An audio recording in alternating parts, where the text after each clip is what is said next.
শুভ সকাল বন্ধুরা, আশা করি ভালো আছো। তো এখন সকাল বাজে প্রায় 7:30।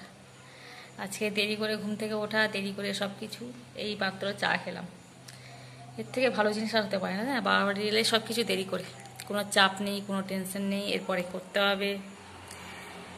তো চলো, মা রান্না শুরু করে দিয়েছে, ভাই যাবে স্কুলে, যার জন্য মা সকাল সকাল রান্না বসিয়ে দিয়েছে। দেখি, এই দেখো সকালে মাছ এখানে ঝাল হচ্ছে, এখানে ঢেঁড়স আলু করে কেটে রেখে দিয়েছে। আর এখানে দেখো সব থেকে ভালো জিনিস হচ্ছে পাট শাক ঝোল, যেটা খাবো আমি অনেক দিন পরে। হাঁড়িতে ভাত, ডাল মুগের, ছোনু যেহেতু খাবে না তাই ছোনুর জন্য ডাল হয়ে গেছে। আর এখানে আছে লঙ্কা তেল, আলু ভাতে দিয়ে মাখা হবে। আর ওখানে একটু পান্তা ভাত আছে, পান্তা ভাত খাবো আমি। মাকে বলেছি পান্তা ভাত রেখে দেবে, একটুখানি খাবো। আর বসে আছি জানলার ধারে, ছোনু পড়তে বসেছে। মা রান্নাটা বসিয়ে চলে গেল ঠাকুর ঘরে পুজো করতে। চলো যাই।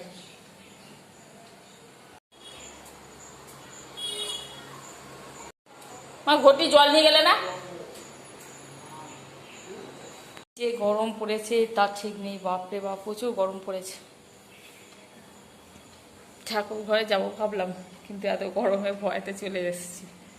ঘেমে চান করে যেতে হবে, অনেকক্ষণ পরে ঘামটা শুকিয়েছে। বসে আছি তাতেই ঘেমে যাচ্ছে। কিছু বলছো?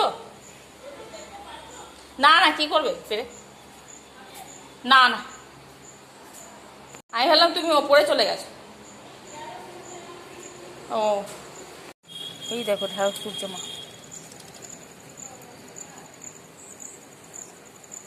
অনেকগুলোই তো হয়েছে। পেঁপে আজকে কি করবে? পেঁপে তাহলে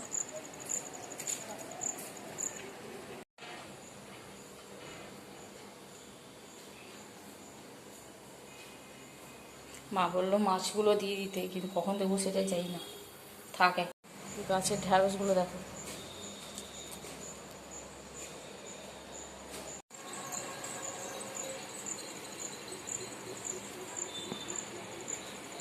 তো এখনই এত রোদের পরে কি হবে তার ঠিক নেই। মা এখন দেবো মাছগুলো না পরে দেবো? একটু পরে। সেটাই মাকে বেলপাতাটা দিতে এলাম। নাও বেলপাতাটা নিয়ে আসুন তো, এখন দিয়ে রেখে দাও, তারপরে বেল গাছ আছে এখানে।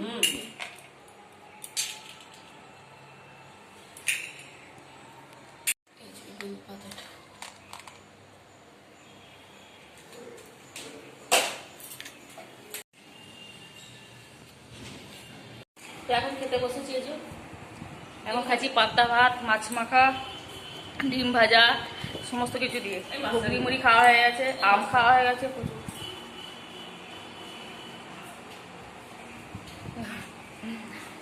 তো খেয়েই যাচ্ছি সেটা এনে।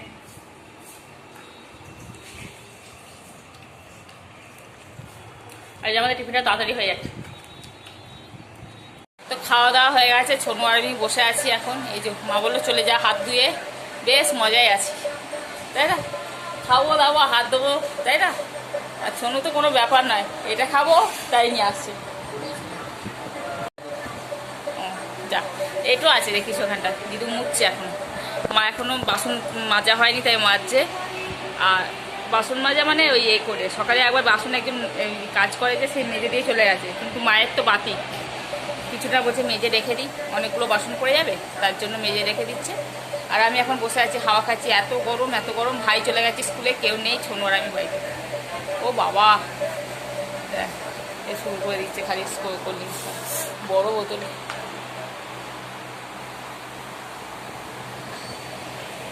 এই চলছে ও। আর মায়ের রান্না বান্না তো সব শেষ হয়ে গেছে, সব মানে সব হয়ে গেছে, কমপ্লিট। এখন গ্যাসটা পরিষ্কার করবে বললো তুই বস, আমি আসছি। এখন বসে আছি। বলা জেঠু এসেছিল আমার ওই গ্রামের বাড়ি থেকে, এখান থেকে দিয়ে অনেকগুলো ঢ্যাঁড়স দিয়ে চলে গেছে। কি বলতে গেছে এটা যে একটু গিয়ে দাঁড়াবো, তাতেও এত ইচ্ছা করছে না যেতে। তো দেখো সেই তখন হয়েছে, আর দুপুরবেলা খাওয়া দাওয়ার পরে সবাই ঘুমিয়েছিলাম। বিকেলবেলা মা চা বিস্কুট দিয়ে গেল কাপ প্লেটে করে, ভেবেছি বোধহয় আমি হয়তো আত্মীয় কি অতিথি এসেছি। মা বললো খা, কিন্তু ওখানে খাই না, কিন্তু ওখানে খাই না, সবটা ঢপ মারলাম, এটা আমার নাই, সোনু সোনু, তাই জন্য বলে দিলাম। সোনু ওই দিক থেকে হাসছে কিন্তু। আর আজকে এখন এত হাওয়া দিচ্ছে, এত হাওয়া দিচ্ছে, মানে সব উড়িয়ে পালাচ্ছে একদম। মানে গাটা ধুয়ে এখন একটুখানি বসলাম, তাই সোনুকে বলছি, সোনু দেখ এই বিস্কুটটা বাবা নিয়ে এসেছে সোনুর জন্য স্পেশালি। বিস্কুটটা এত সুন্দর টেস্ট, কী বলবো, খুব সুন্দর খেতে বিস্কুটটা, বাদামে ভর্তি একদম। হ্যাঁ, তো এখন রাস্তার লোক দেখছি আর বসে আছি এখানটা করে। এই দেখো আমাদের গাছপালাগুলো, ভাবলাম যাই একবার, তার ইচ্ছা করছে না। তো এখন গা ধুয়ে এলাম, ছোনু চান করে এলো, এই যে ছোনু চা খাচ্ছে। আর ছোনুর বায়না হচ্ছে ও গাড়ি নিয়ে আমাকে নিয়ে যাবে, গিয়ে ফুচকা কিনে নিয়ে আসবে। এটা কোনো সম্ভব? আর এত গাড়ি ঘোড়া ভিড়, আমার খুব ভয় লাগছে। আমি খালি ভয়ই করছো, মার খাবি কিন্তু, প্রচণ্ড গাড়ি ঘোড়া, আমার তো ভীষণ ভয় লাগছে। আমি বলছি না, আমি যাবো না, আর ছাড়বে না। আর দেখো ঘেমে দরদর করে ঘেমে গেছে, এই মাত্র মানে গাটা ধুয়ে এলাম, কতবার যে হয়ে গেল তার ঠিক নেই। কী রে এটা মাকড়সা কেন, কোথা থেকে আসছে, এসে যা। আর আজকে এত হাওয়া দিচ্ছে, এত হাওয়া দিচ্ছে, মানে বলার মতো না। চলো বিকেলবেলাটা একটু বসি। আর মা কি করছে? হ্যাঁ, মাও গেছে গা ধুতে। মা, আমার ধোয়া হয়ে গেল, সোনু ধুলো, তারপরে মা গেছে নিচে। আর এখন বসে বসে সোনু চা খাচ্ছে, মা করে দিল, আর আমি বসে বসে এখন রাস্তার লোক দেখছি।